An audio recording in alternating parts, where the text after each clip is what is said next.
Hello everyone, I KP Singh welcome you all in next chapter of management concept and organizational behavior, that is planning. जैसा कि हम लोग जानते हैं कि मैनेजमेंट के जो डिटर्मिनेंट्स होते हैं, मैनेजमेंट के जो एलिमेंट्स होते हैं, that are basically planning, organising, directing, controlling, coordinating, etc etc. So today we are going to discuss about the planning. What is planning all about? Planning is basically what is to be done, that is forecasting. How is to be done? It involves defining organization goal, establishing the overall strategy for achieving the goal. Planning का मतलब यह है कि future में हम लोग करने क्या जा रहे हैं और उसको हम कैसे करेंगे, एंड इसके पहले हमारे ऑर्गेनाइजेशन के गोल क्या हैं, उनको हम कैसे इस्टेब्लिश करेंगे और उसके लिए हम क्या स्ट्रेटजी प्लान करेंगे to achieve those particular goals. The purpose of planning are direction, reduce uncertainty, minimize waste, minimize redundancy. जो प्लानिंग के जो पर्पस हैं, जो बेसिकली ऑब्जेक्टिव्स हैं, उनको कि डायरेक्शन डिसाइड करना कि where we have to go and how we have to go there, how we are going to achieve our goals. Reducing uncertainty, planning का मतलब है ये भी है कि we are reducing the uncertainty. We have a certain plan what we have to achieve in certain time, in specific period of time. Minimising waste, अगर हमारे पास planning होगी तो हम जो वेस्टेज हैं उनको मिनिमाइज कर पाएंगे. मिनिमाइज रिडंडेंसी, रिडंडेंसी का मतलब ये है यहाँ पर कि we are not going to repeat the same thing again and again. तो these are the basic purpose of the planning. Direction reduces uncertainty, minimizing waste, minimizing redundancy.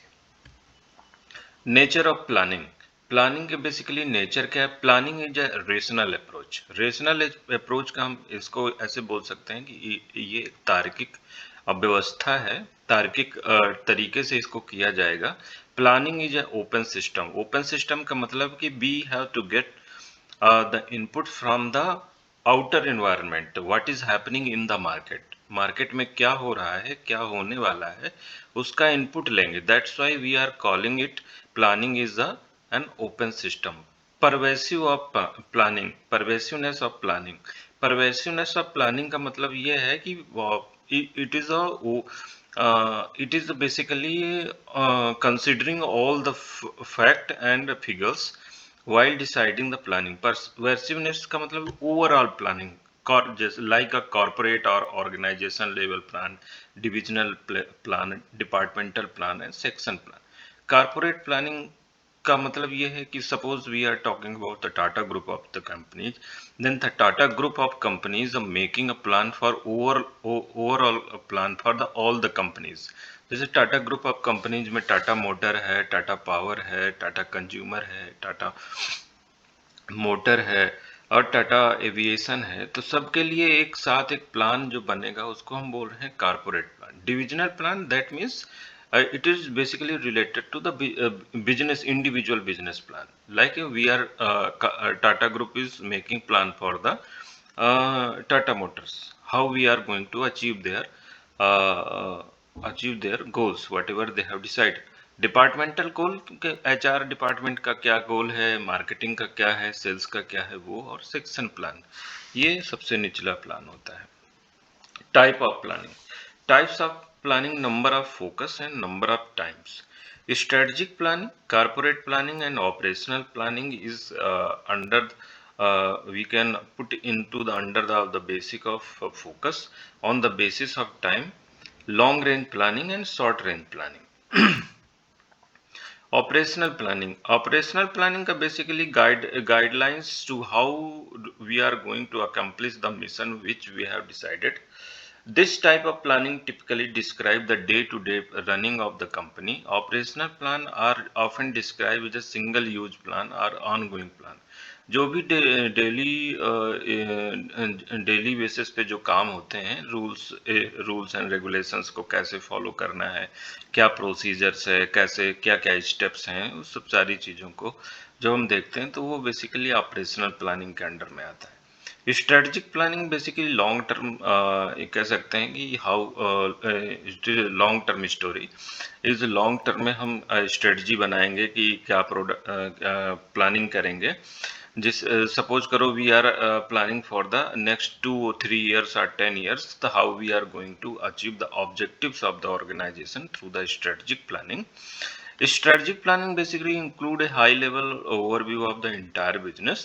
It is a fundamental basis of organization and will be dictate long term decisions. तो long term decisions जो भी होते हैं कि market में हमको share कितना achieve करना है, कितना कस्टमर को ऐड करना है ना, जितना जो ऑर्गेनाइजेशंस के जो फ्यूचर ग्रोथ की स्ट्रेटजीज हैं वो बनानी है, that is included into the strategic planning. Contingency planning, contingency basically when जब भी कोई अनएक्सपेक्टेड चीज हो जाती है उसको हम कंटिंजेंसी प्लानिंग बोलते हैं। जैसे कि जियो ने जब अपना फोन लॉन्च किया, जो अपने प्लान लॉन्च किए, जो भी कंपनी ने लॉन्च किया, उस समय अगर एयरटेल के सामने एक सिचुएशन रही होगी, कंटिंजेंसी सिचुएशन, उसको कैसे वो हैंडल करेंगे उस स्टेप कंपटीशन को, तो उस तरह की जब प्लानिंग बनाने को आती तो उसको हम बोलते हैं contingency planning. That mean in a situation that was not expected, under this situation we are making a plan. Corporate planning is a created strategy for meeting business goal and improving your business. A corporate plan is a roadmap that lays out your business plan of action. It imperative to write down goals and plan for how they will be achieved. Without planning, business operation can be hampered and employee are rarely the same page. तो इसका मतलब ये है कि SWOT analysis हमको करना है, what are the strength and weaknesses of the organisation and what are the opportunity and threats present in the environment, outer environment. तो इन सब चीज़ों को कंसीडर करते हुए हमको क्या बनाना है, कारपोरेट प्लानिंग को डेवलप करना है। प्लानिंग प्रोसेस के these are the steps of planning process: being aware of the opportunities, setting the objectives and goals, considering planning premises, identifying alternatives, and comparing alternatives in light of the goals. So now we are going to discuss one by one these steps. First step of planning is being aware of opportunity. इसमें हम क्या देखेंगे कि what is the market size, क्या opportunities है market में, what is the level of competition, how many competitors are there in the market, and what are consumer actually wants rare. ये क्या हमने कंज्यूमर की वो नीड एंड वांट को identify किया है। तो ये सब सारी चीजें हम कहाँ पे करेंगे, फर्स्ट सिस्टम में करेंगे, अपॉर्चुनिटीज को आइडेंटिफाई करेंगे।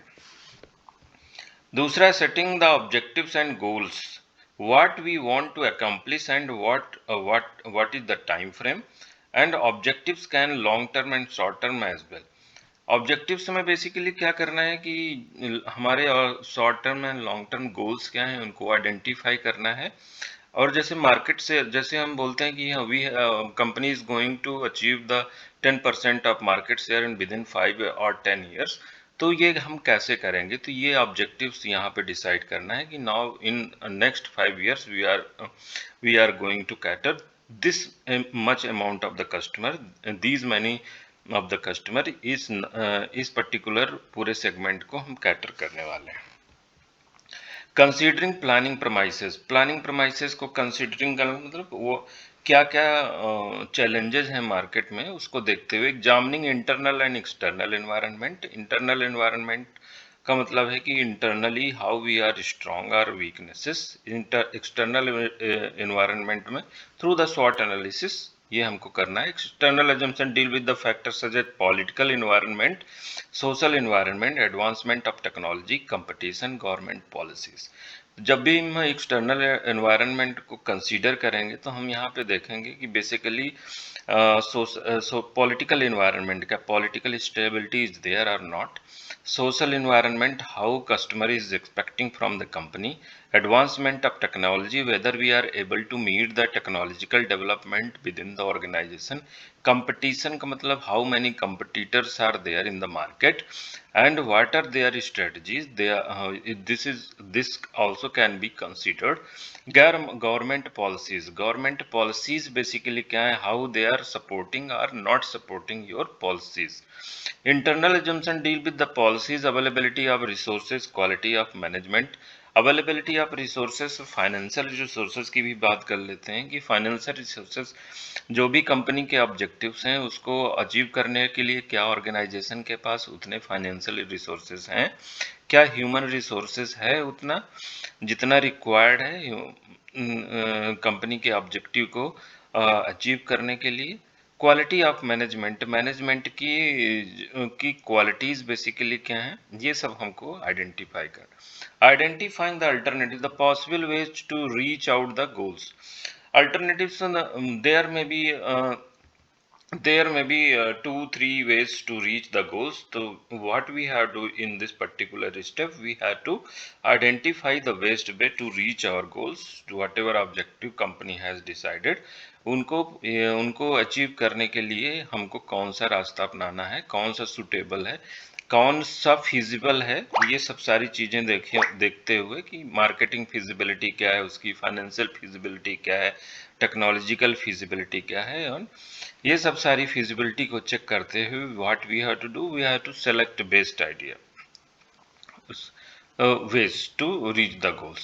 Comparing the alternatives in light of goals, जो भी हमारे जो alternatives हैं उनको low cost solution with high profit, तो किसी भी ऑर्गेनाइजेशन का जो फर्स्ट एंड फॉरमोस्ट ऑब्जेक्टिव होता है to get more and more profits, तो जो भी हमारा जो अल्टरनेटिव्स है वो क्या लो कॉस्ट सोल्यूशन प्रोवाइड करता है, वो मतलब वो क्या बेहतर सोल्यूशन प्रोवाइड करता है और हाई प्रॉफिट जनरेट करने में सहयोग करता है। Criticism of planning, planning is right and reduce flexibility, rigid and reduce flexibility. अगर हमारे पास प्लान होगा then we are going to follow these plan and under any circumstances where change is happening in the environment we are not going to change the plan.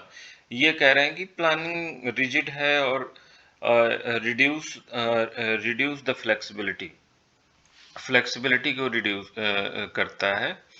Planning is not suitable for dynamic environment, कोई भी plan ऐसा नहीं है जो dynamic environment से counter कर पाए, क्योंकि जो भी चीज़ें अगर हमने एक प्लान बनाया है 5 साल के लिए तो 5 साल में बहुत सारी चीज़ें चेंज होने वाली हैं, तो क्या हमारा प्लान सुटेबल है, तो प्लान को क्या होना चाहिए, फ्लेक्सिबल होना चाहिए। As per the requirement we can change our plan. Planning consume time and cost, किसी भी चीज को प्लान करने के लिए जो टाइम एंड कॉस्ट है वो भी कंज्यूम होता है बेहतर प्लान बनाने के लिए, तो ये भी एक टाइम टेकिंग प्रोसेस है। सपोज करो we are taking too much time to make a plan, that is not good for the company. Planning does not guarantee the success, इसमें टाटा नैनो का एग्जाम्पल दिया है। Planning does not guarantee the success का मतलब है कि बहुत अच्छी प्लानिंग भी कोई गारंटी नहीं है कि वो ऑर्गेनाइजेशन को सक्सेस प्रोवाइड करेगी। Planning limit creativity and innovation, as we have already told about, if planning already done then it is a very limited scope we have for creativity and innovation। जो creativity और innovation के लिए कोई scope नहीं रहता क्योंकि planning तो बना हुआ है पहले से। So I think hope you understand this topic well. Thank you very much.